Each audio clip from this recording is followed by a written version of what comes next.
Asante sana mheshimiwa ambaye ni mtazamaji wa Mokenya TV mahali popote ulipo, hujambo. Natumai umzima, ubuheri wa afya. Nami penye nipo hapa Nairobi kukwema.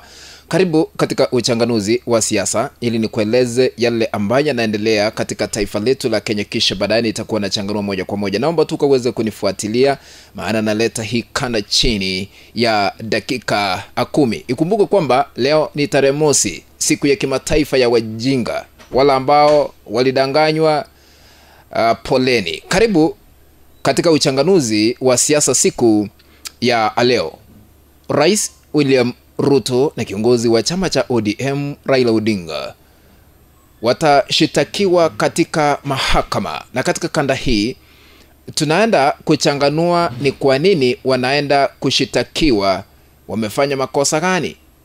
Kabla niendelee, niko na kanda ambayo ningependa kuiachilia hewani, ambayo inadai kwamba kuna mawakili ambao wamewekwa tayari ili kuwafikisha katika mahakama Rais William Ruto na kiongozi wa chama cha ODM Raila Odinga. Kabla niweke hiyo kanda ya mwanasiasa, naomba kushukuru wote ambao mnatazama hii kanda mahali popote mlipo, mubarikiwe. Naomba tu kwa unyenyekevu na heshima kubwa ukaweze kutupea like katika kanda hii, na ikiwa wewe ni mgeni ama umekuwa ukitazama lakini bado haujasubscribe katika channel yetu Mokenya TV, kuna kitufe hapa chini kimeandikwa subscribe. Bonyeza hicho kitufe ili kuwa subscribed, na kando yake kuna kengele. Bonyeza kengele ili kupata kanda zote pindi tu tunapozigua katika mtandao huu wa Mokenya TV.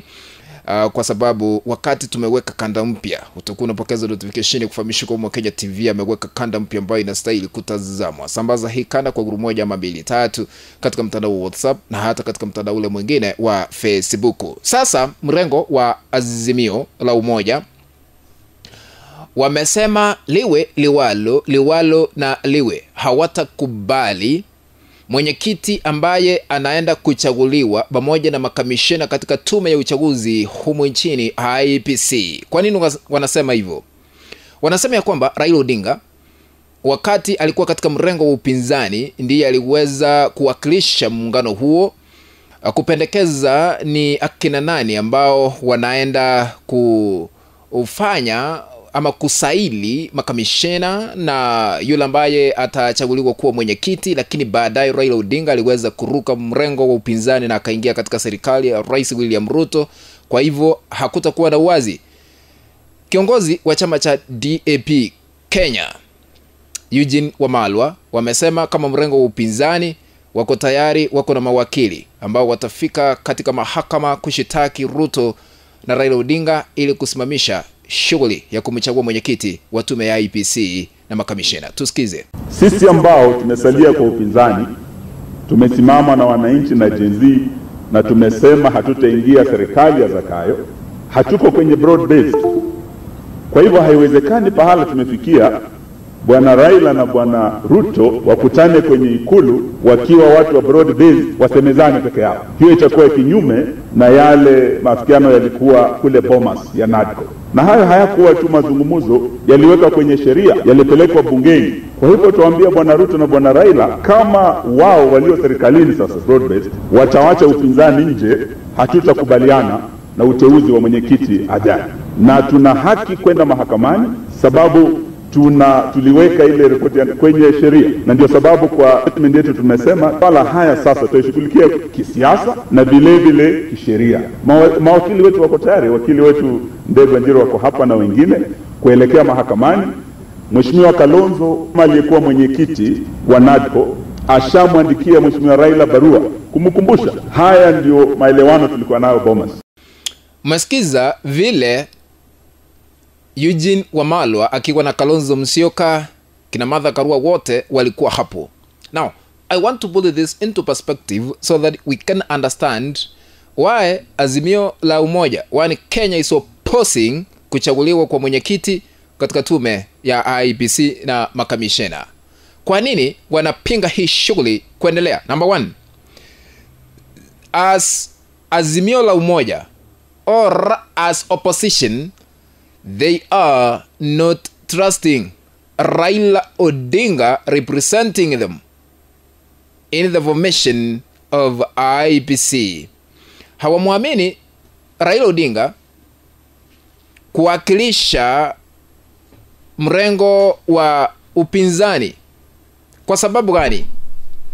Hivi majuzi tuliweza kumuona Raila Odinga akitia sahihi ya mkataba wa maelewano na kuunda serikali ambayo inaitwa the so-called broad-based government.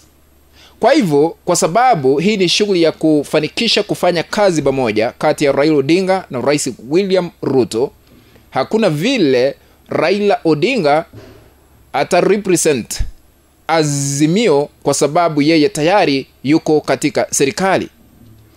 Na vile kunaonekana ndio maana wamekataa liwe liwalo na liwe. Hawatakubali. Tusikize Martha Karua naye vile aliweza kuzungumzia jambo hilo. So when we talk of consultation and concurrence, we expect Ruto to consult His Excellency Kalonzo Musyoka, who will then gather the others and sit down for concurrence. Any appointment of the chairperson or commissioners without reverting to the opposition is totally unacceptable, and we will take whatever action is available to us, legal and political. Point number 2, kwa nini mrengo wa upinzani umekataa hawatakubali uundwaji wa tume ya uchaguzi humu nchini IEBC. Number 2, ikiwa hii shughuli itaendelea vile ilivyo, huenda kuna madai ikifika katika uchaguzi ujao wa mwaka 2027 wizi wa kura ukaweze kushuhudiwa, kwa sababu wanasema ya kwamba wale ambao wanaenda kuchaguliwa huenda upendeleo uonekane ambao watakuwa wanapendekezwa na kiongozi Raila Odinga na Rais William Ruto, na kusema hakutakuwa na uwazi. Ndio maana wanapinga hii shughuli ikaweze kusimamishwa. Lakini kuna wakati niliona Raila Odinga, na hata sasa hivi amekuwa akisema yeye mwenyewe hayupo katika serikali. Na kwa kusema ukweli halisi wa mambo, tunaona wandani wake wakiwa katika wizara mbalimbali katika serikali ya Rais William Ruto. Mawaziri wane: John Mbadi, Ali Hassan, Joe, Wycliffe Oparanya, Opiyo Wandayi wako katika serikali, na hata principal secretaries wako katika serikali ya Rais William Ruto. Mbona yeye mwenyewe anasema hayupo kwa serikali? Ni to be relevant to current politics in this Republic of Kenya, na ili kusema yeye ana represent opposition katika formation of IEBC. Lakini hawa wamesimama kidete, wamekataa, watafika katika mahakama kupinga hiyo shughuli kufanikishwa ya kumchagua mwenyekiti wa tume ya uchaguzi humu nchini IEBC na makamishena. What do you think? Hii shughuli itakuwa ya uwazi ya kuchagua makamishena wa IEBC na mwenyekiti? Utatuandikia katika sehemu ya maoni na tutakuwa tunapitia moja kwa moja. Kufikia hapo, mpenzi mtazamaji, ndipo natia kikomo katika uchanganuzi wa masuala haya ya kisiasa. Tukutane katika kanda ambayo nitatengeneza hapo baadaye, lakini naomba tu ukaweze kutupea a like, mpenzi mtazamaji, na ikiwa wewe ni mgeni na wewe umekuwa ukitazama maybe lakini bado hauja subscribe katika channel yetu Mokenya TV, kuna kitufe hapo chini kimeandikwa subscribe. Bonyeza hicho kitufe ili kuwa subscribed, na kadi ukikuta kengele, bonyeza kengele ili kupata zote pindi tu tunapozungua katika mtandao huu wa Mokenya TV. Sambazia wengine katika mtandao wa WhatsApp na watu katika mtandao ule mwingine wa Facebook ili tuendelee kujulisha wengi zaidi. Asanteni sana, tukutane in the next video. Be blessed by our supreme being of love. Bye bye. Kwaheri.